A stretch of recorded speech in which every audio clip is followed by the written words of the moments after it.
தமிழ்நாட்டில் அமைந்துள்ள கல்வி நிறுவனங்கள், பல்கலைக்கழகங்கள், அலுவலகங்கள், பொதுத்துறை நிறுவனங்கள் உள்ளிட்ட அனைத்து பொது அமைப்புகளின் நிகழ்ச்சிகளிலும் தமிழ்த்தாய் வாழ்த்தை கட்டாயம் முதலில் பாட வேண்டும். சட்டப்பேரவையில் நிறைவேற்றப்பட்ட தீர்மானத்தை சுட்டிக்காட்டி தமிழ்நாடு அரசு அரசாணை வெளியீடு.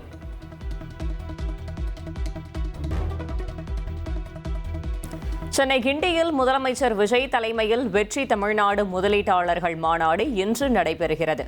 பல்வேறு நிறுவனங்களுடன் புரிந்துணர்வு ஒப்பந்தங்கள் கையெழுத்தாக உள்ள நிலையில் புதிய நிறுவனங்களுக்கு முதல்வர் விஜய் காணொலி வாயிலாக அடிக்கல் நாட்டுகிறார்.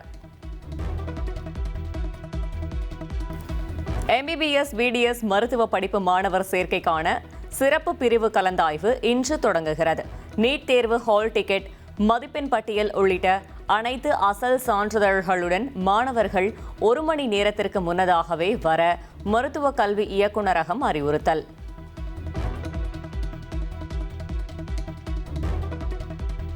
சுதந்திர தினம் மற்றும் வார விடுமுறையை முன்னிட்டு சென்னை, பெங்களூரு, கோவை, திருப்பூர், ஈரோட்டில் இருந்து நாளை முதல் சிறப்பு பேருந்துகள் இயக்கப்படும் என்று அரசு விரைவு போக்குவரத்து கழகம் அறிவிப்பு. ஆகஸ்ட் 16 சென்னை திரும்ப பல்வேறு பகுதிகளில் இருந்து 465 சிறப்பு பேருந்துகள் இயக்கப்படும் என்றும் தகவல். மத்திய அரசின் தொகுதி மறுவரையறை மசோதாவிற்கு எதிராக முதலமைச்சர் விஜய் கொண்டு வந்த தனி தீர்மானம் சட்டப்பேரவையில் நிறைவேறியது. காங்கிரஸ், VCK, IUML, இடதுசாரிகள் கட்சிகளின் ஆதரவுடன் நிறைவேற்றப்பட்டது. மாண்புமிகு முதலமைச்சர் அவர்களின் தீர்மானம் பேரவையின் முடிவுக்கு விடப்படுகிறது. ஏற்போர் ஆம் என்க, மறுப்போர் இல்லை என்க. ஏற்போரே அதிகம் என்று கருதுகிறேன். ஏற்போரே அதிகம். தீர்மானம் நிறைவேறியது.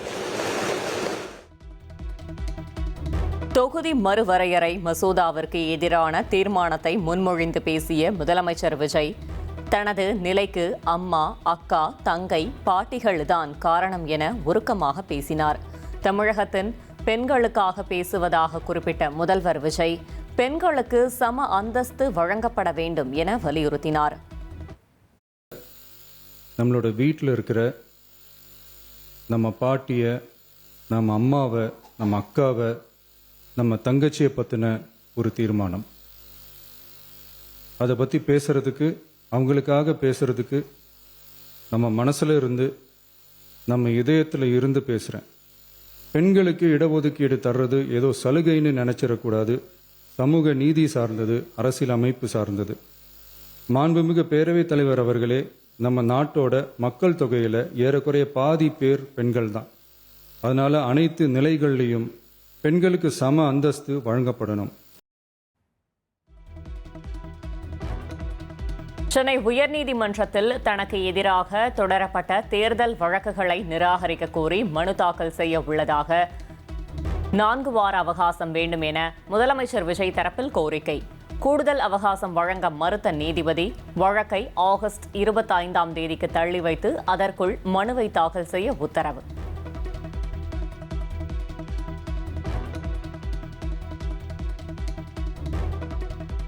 கோவையில் கல்லூரி மாணவன் கொலைக்கு சீனியர் ஜூனியர் மோதலே காரணம் என்று போலீஸ் விசாரணையில் தெரியவந்துள்ளது. கொல்லப்பட்ட அமுதன் மீது அடிதடி, செல்போன் பறிப்பு உள்ளிட்ட குற்றச்சாட்டில் வழக்கு பதிவு செய்யப்பட்டுள்ளது.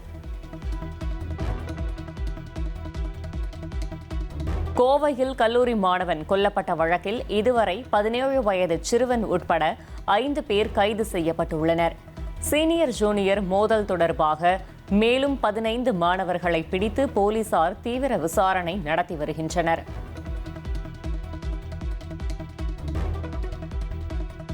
மத்திய அரசு கொண்டு வந்த வெளிநாட்டு பங்களிப்பு ஒழுங்குமுறை திருத்த மசோதா நாடாளுமன்ற கூட்டுக்குழுவிற்கு அனுப்பப்பட்டது. மசோதாவை திரும்பப் பெற எதிர்க்கட்சிகள் வலியுறுத்திய நிலையில் குரல் வாக்கெடுப்பு மூலம் தீர்மானம் நிறைவேற்றப்பட்டது. प्रश्न ये है कि श्री नित्यानंद राय जी द्वारा प्रस्तुत प्रस्ताव को स्वीकृत किया जाए। जो सदस्य प्रस्ताव के पक्ष में हैं वो हाँ कहें, जो सदस्य प्रस्ताव के विपक्ष में वो ना कहें। मेरे विचार में निर्णय हाँ वालों के पक्ष में हुआ है, हाँ वालों के पक्ष में हुआ है, प्रस्ताव स्वीकृत हुआ। 10 IPS அதிகாரிகளை பணியிட மாற்றம் செய்து தமிழ்நாடு அரசு உத்தரவு. சிபிசிஐடி டிஜிபியாக பாலநாகதேவி, கியூ பிராண்ட் எஸ்பியாக ராமமூர்த்தி, சைபர் கிரைம் ஏடிஜிபியாக அபின் தினேஷ் முர்டாக் நியமிக்கப்பட்டுள்ளனர்.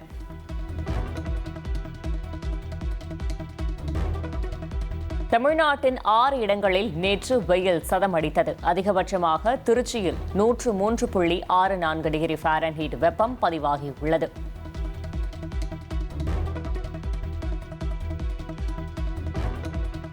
பழனியில் 100 கோடி ரூபாய் மதிப்புள்ள கோயில் நில மோசடி வழக்கை சிபிஐக்கு மாற்ற கோரிய மனுவிற்கு கோயில் நிர்வாகம் பதிலளிக்க உயர்நீதிமன்ற மதுரை அமர்வு உத்தரவு.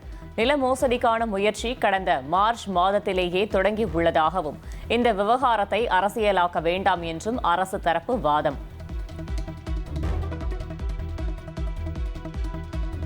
சவுதி கடற்பகுதியில் ஈரான் கடற்கொள்ளையர்கள் நடத்திய துப்பாக்கிச் சூட்டில் தமிழ்நாட்டின் சீர்காழியைச் சேர்ந்த மீனவர் உயிரிழப்பு.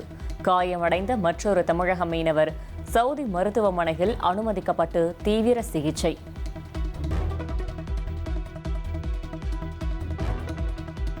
சென்னையில் ஆபரண தங்கத்தின் விலை நேற்று சவரனுக்கு 400 ரூபாய் உயர்ந்து ஒரு சவரன் 1,13,600 ரூபாய்க்கு விற்பனை செய்யப்பட்டது.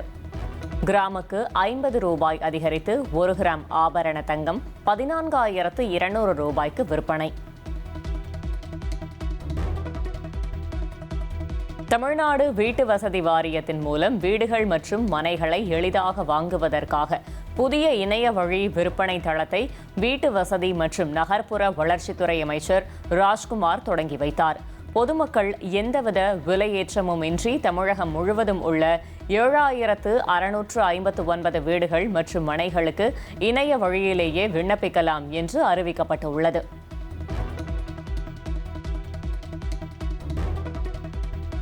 தமிழ்நாடு அரசின் உறுதியளிக்கப்பட்ட ஓய்வூதிய திட்டத்திற்கான விதிமுறைகள் உருவாக்கும் பணி தொடங்கியுள்ள நிலையில் ஓய்வு பெற்றவர்கள் இடைக்கால நிவாரணத்திற்கு விண்ணப்பிக்கலாம். பங்களிப்பு அல்லது உறுதியளிக்கப்பட்ட ஓய்வூதிய திட்டத்தில் ஒன்றை தேர்வு செய்ய கல்லூரி ஆசிரியர்களுக்கு கல்லூரி கல்வி ஆணையர் சுற்றறிக்கை வாயிலாக அறிவுறுத்தல். சென்னையில் சாலை மற்றும் மழைநீர் வடிகால் பணிகளை செப்டம்பர் 30ஆம் தேதிக்குள் முடிக்க ஒப்பந்ததாரர்களுக்கு மாநகராட்சி நிர்வாகம் உத்தரவு. தற்போது வரை 3010 கிலோமீட்டர் தூரத்திற்கு மழைநீர் வடிகால் பணிகள் நிறைவு பெற்றுள்ளதாக மாநகராட்சி இணை ஆணையர் சரவணன் தகவல்.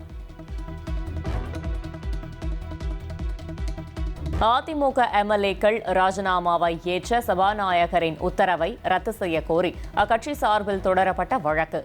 விசாரணை நடத்தாமலேயே சபாநாயகர் ராஜினாமாவை ஏற்றுள்ளார் என்று சென்னை உயர்நீதிமன்றத்தில் அதிமுக சார்பில் வாதிடப்பட்ட நிலையில் வழக்கு விசாரணை வரும் 17ஆம் தேதிக்கு ஒத்திவைப்பு.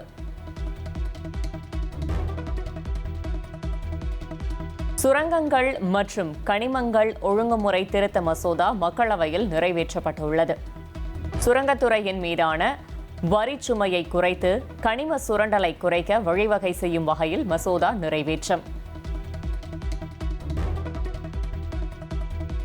கச்சத்தீவு அருகே மீன்பிடித்துக் கொண்டிருந்த ராமேஸ்வரத்தைச் சேர்ந்த தமிழக மீனவர்கள் 9 பேரை இலங்கை கடற்படை கைது செய்துள்ளது. எல்லை தாண்டி மீன்பிடித்ததாக கூறி மீனவர்களின் படகும் சிறைப்பிடிக்கப்பட்டுள்ளது. காவிரி நீர் பங்கீடு விவகாரத்தில் கர்நாடகாவில் இன்று முழு அடைப்பு போராட்டத்திற்கு கன்னட அமைப்புகள் அழைப்பு விடுத்துள்ளன. தமிழகத்திலிருந்து செல்லும் பேருந்துகள் வழக்கம் போல் இயக்கப்படுகின்றன.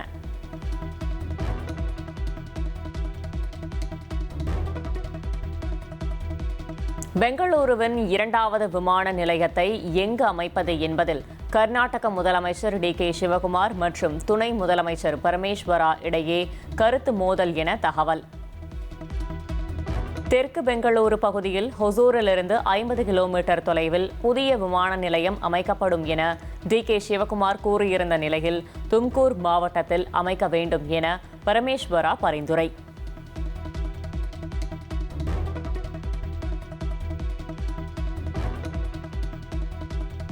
டெல்லி ஜந்தர் மந்தரில் விரைவில் 2ஆம் கட்ட போராட்டம் நடைபெறும் என்று காக்ரோச் ஜனதா கட்சி அபிஜித் தீப்கே அறிவிப்பு. டெல்லியில் கூட்டம் நடத்துவதற்கு வாடகைக்கு அரங்கம் தர மறுப்பதாகவும் பரபரப்பு குற்றச்சாட்டு.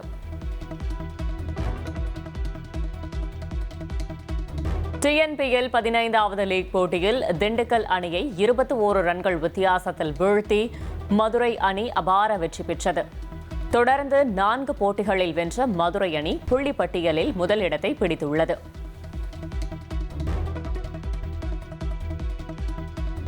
TNPL கிரிக்கெட் தொடரில் சேலம் ஸ்பாட்டன்ஸ் அணியை 5 விக்கெட்கள் வித்தியாசத்தில் வீழ்த்தி சேப்பாக் சூப்பர் ஹில்லிஸ் அசத்தல். சேலம் அணி நிர்ணயித்த 183 ரன்கள் என்ற இலக்கை 16.4 ஓவர்களில் எட்டி சேப்பாக் சூப்பர் ஹில்லிஸ் அபாரம். தொகுதி மறுசீரமைப்பால் வட மாநிலங்கள் ஆதிக்கம் செலுத்தும் நிலை உருவாகும் என அமைச்சர் ஆதவர்ஜுனா எச்சரிக்கை விடுத்துள்ளார். 5-6 வட மாநிலங்கள் மட்டுமே இணைந்து நாட்டின் பிரதமரை தீர்மானிக்கும் ஆபத்து உள்ளதாகவும் குற்றஞ்சாட்டியுள்ளார். தேமுதிகவுடைய சகோதரி அவர்களும் இதை குறிப்பிட்டார்கள். 50% இன்க்ரீஸ் ஆகும் பொழுது நமக்கு பலன் தானே அப்படின்னு. கிடையாது. 5-6 வட மாநிலங்கள் சேர்ந்தால் ஒரு பிரதம மந்திரியை உருவாக்க முடியும் என்கின்ற நிலை இன்றைய வரையும் இருந்துட்டு இருக்கு. அதை மாற்றப்பட வேண்டும். தொகுதி மறுவரையறைக்கு எதிரான தனி தீர்மானத்திற்கு ஆதரவு தெரிவித்த காங்கிரஸ் இத்திட்டம் தென் மாநிலங்களுக்கு பாதிப்பை ஏற்படுத்தும் என கூறியுள்ளது. வாக்கு வங்கியை மனதில் வைத்தே அவசரமாக தொகுதி மறுசீரமைப்பு செய்யப்படுவதாகவும் உடனடியாக சாதிவாரி கணக்கெடுப்பு நடத்தப்பட வேண்டும் என்றும் வலியுறுத்தியுள்ளது. தொகுதிகள் மறுவரையறை, மகளிருக்கு 33% இடஒதுக்கீடு மீது கொண்டு வந்திருக்கின்ற மாண்புமிகு தமிழக முதலமைச்சர் அவர்கள் கொண்டு வந்திருக்கின்ற அரசினர் தனி தீர்மானத்தை இந்திய தேசிய காங்கிரஸ் உள்ளபூர்வமாக வரவேற்கிறது, பாராட்டுகிறது. தொகுதி மறுவரையறைக்கு எதிரான தனி தீர்மானத்திற்கு எதிர்ப்பு தெரிவித்த பாஜக இந்த விவகாரத்தில் அவசரம் ஏன் என கேள்வி எழுப்பியுள்ளது. எதிர்காலத்தை கருத்தில் கொண்டு புதிய நாடாளுமன்ற கட்டிடம் கட்டப்பட்டதாகவும் விளக்கம் அளித்துள்ளது. அவசரம் என்ற எதற்கு என்று எனக்கு புரியவில்லை. இன்னும் அவர்கள் சில உறுப்பினர்கள் சொன்னது போல் ஒரு முன்விடிவு காலகட்டத்தில் தான் அந்த பரிசீலனையில் தான் இருக்கின்றது. ஆனால் மாற்றம் ஒன்றுதான் நிரந்தரம். எதிர்காலத்தில் தேவைக்காக அன்னைக்கு இடிச்சிட்டு கட்டிட்டு இருக்க முடியாது. அதனால ஒரு திட்டம், எதிர்காலத்தை நினைத்து அடுத்த தேர்தலை நாங்கள் நினைக்கவில்லை, அடுத்த தலைமுறை, அடுத்த ஜெனரேஷன் நாங்கள் நினைக்கின்றோம். அதனால அந்த காலகட்டத்தில் தேவைப்படும் என்பதற்காக அந்த மாதிரி ஒரு நிலைமையை அவர்கள் உருவாக்கி இருக்கிறார்கள். தவிர அதற்கு உள்நோக்கமே ஒரு வெஸ்டர்ன் இன்ட்ரெஸ்ட் மாதிரி, ஒரு களங்கப்படுத்துகின்ற மாதிரி தயவு செய்து உறுப்பினர்கள், மாண்புமிகு உறுப்பினர்கள் தவிர்க்க வேண்டும் என்று கேட்டுக்கொள்கின்றேன். தொகுதி மறுவரையறையை எதிர்த்த தனி தீர்மானத்திற்கு பாமக எதிர்ப்பு தெரிவித்தது.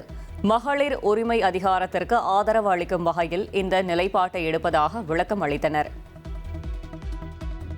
அந்த ஒருமனதாக என்ற வார்த்தை அந்த தீர்மானத்தில் இருக்க வேண்டாம் என்று நாங்கள் கேட்டுக்கொள்வதற்கு காரணம், இந்த தீர்மானத்தை பாட்டாளி மக்கள் கட்சி பெண்களின் உரிமைக்காகவும் அவர்கள் அரசியல் அதிகாரம் பெறுவதற்கும் எதிராக நாங்கள் பார்க்கின்ற காரணத்தினால் இந்த தீர்மானத்தை நாங்கள் ஆதரிக்கவில்லை என்று கூறி அமர்கிறேன். நன்றி. பட்ஜெட் மீதான பதில் உரையில் பேசிய அமைச்சர் மரிய வில்சன் தமிழ் பேசுவதில் தனக்கு தடங்கல் உள்ளதாக கூறினார். கடந்த அவை நடவடிக்கையில் ஆவேசம் அடைந்தது குறித்து விளக்கம் அளித்த அவர் எதிர்வரும் நாட்களில் ஸ்ட்ராங்காக வருவோம் என தெரிவித்தார். சில கருத்துக்கள் இங்கே சொன்னாங்க நான் டிஸ்கஸ் பண்ணோம். Yes, language is a barrier தான் எனக்கு, அதை நான் மறுக்கல. அன்னைக்கு கொஞ்சம் ஆவேசப்பட்டது உண்மைதான். நானும் தமிழ் மொழி, தாய்மொழி எல்லாம் தமிழ் தான். ஜஸ்ட் இஸ் ஃபர்ஸ்ட் டைம் எங்களுக்கு, இது வெரி ஃபர்ஸ்ட் டைம். இந்த ஃபர்ஸ்ட் டைமில் நாங்கள் திருத்திப்போம், சில விஷயங்கள் நாங்கள் கற்றுப்போம் உங்கள்கிட்டருந்து. We will come back strong. வரப்போகிற நாட்களில் வெரி ஸ்ட்ராங்காக நாங்கள் கம் பேக் பண்ணுவோம், அதில் மாற்று கருத்தே இல்லை. சிஎம் விஜய்க்கு மிகவும் பிடித்த தலைவர் எம்ஜிஆர் என குறிப்பிட்டு பேசிய அமைச்சர் மரிய வில்சன் எம்ஜிஆரின் நல்ல நல்ல பிள்ளைகளை நம்பி பாடலை பாடி புகழாரம் சூட்டினார். கருணை இருந்தால் வள்ளலாகலாம், கடமை இருந்தால் வீரனாகலாம், பொறுமை இருந்தால் மனிதனாகலாம், மூன்றும் இருந்தால் தலைவனாகலாம்.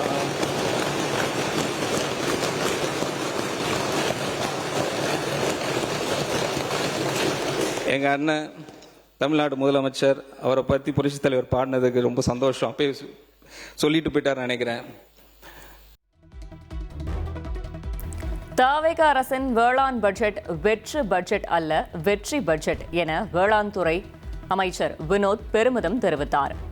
விவசாயிகளின் பிரச்சினைகளுக்கு உடனுக்குடன் தீர்வு காணப்பட்டு வருவதாகவும் பட்ஜெட்டில் அறிவிக்கப்பட்ட திட்டங்களை நிறைவேற்ற அவகாசம் தேவை என்றும் விளக்கம் அளித்தார். வேளாண் பட்ஜெட்டுக்கு விவசாயி மத்தியில் கிடைத்த வரவேற்பை பொறுத்து கொள்ள முடியாமல் சில கட்சிகள் உட்பட மாண்புமிகு முன்னாள் முதல்வர் திரு மு.க. ஸ்டாலின் ஐயா அவர்கள் வெற்று பட்ஜெட்டாக இந்த வேளாண் நிதிநிலை அறிக்கை அமைந்திருக்கிறது என்று கூறினார். இது வெற்று பட்ஜெட் இல்லை, தமிழ்நாடு விவசாயிகள் போற்றும் வெற்றி பட்ஜெட்டை, நமது வெற்றி கழக பட்ஜெட்டை எங்கள் முதலமைச்சர் கொடுத்துள்ளார். தமிழகத்திலிருந்து பிரதமரை உருவாக்க வேண்டும் என அமைச்சர் ஆதவ் அர்ஜுனா சட்டப்பேரவையில் கூறியுள்ளார். சட்டமன்றத்தைப் போல நாடாளுமன்றத்திலும் தமிழகத்தின் குரல் வலுவாக ஒலிக்க வேண்டும் என அவர் வலியுறுத்தியுள்ளார். தென்னிந்தியாவிலிருந்து, ஏன் தமிழ்நாட்டிலிருந்து ஒரு பிரதம மந்திரி எதிர்காலத்தில் உருவாக்கப்பட வேண்டும். அதிகாரம் உத்தரப்பிரதேசுக்கோ பீகாருக்கோ குஜராத்துக்கோ மட்டுமல்ல, நம்மளுடைய குரல் சட்டமன்றத்தில் ஒலித்தது போல ஒரு நாள் பாராளுமன்றத்தில் ஒரு பிரதம மந்திரியாக ஒலிக்க வேண்டும். வெள்ளை மாளிகையின் செய்தி தொடர்பாளராக பணியாற்றிய கரோலின் லெவிட் தனது பதவியிலிருந்து விலகியுள்ளார். குடும்பத்துடன் அதிக நேரம் செலவிடும் நோக்கில் அவர் விலகியதாக கூறப்படும் நிலையில் டிரம்பின் முக்கிய வெளி ஆலோசகராக செயல்படுவார் என தெரிவிக்கப்பட்டுள்ளது. ஹோர்முஸ் ஜலசந்தியை முழுமையாக தமது கட்டுப்பாட்டிற்குள் கொண்டு வந்து விட்டதாக ட்ரம்ப் கூறியதை ஈரான் திட்டவட்டமாக மறுத்துள்ளது. ஈரானின் நிபந்தனைகள் நிறைவேறும் வரை ஹோர்முஸ் ஜலசந்தி தொடர்ந்து முடங்கியே இருக்கும் என ஈரான் தெரிவித்துள்ளது.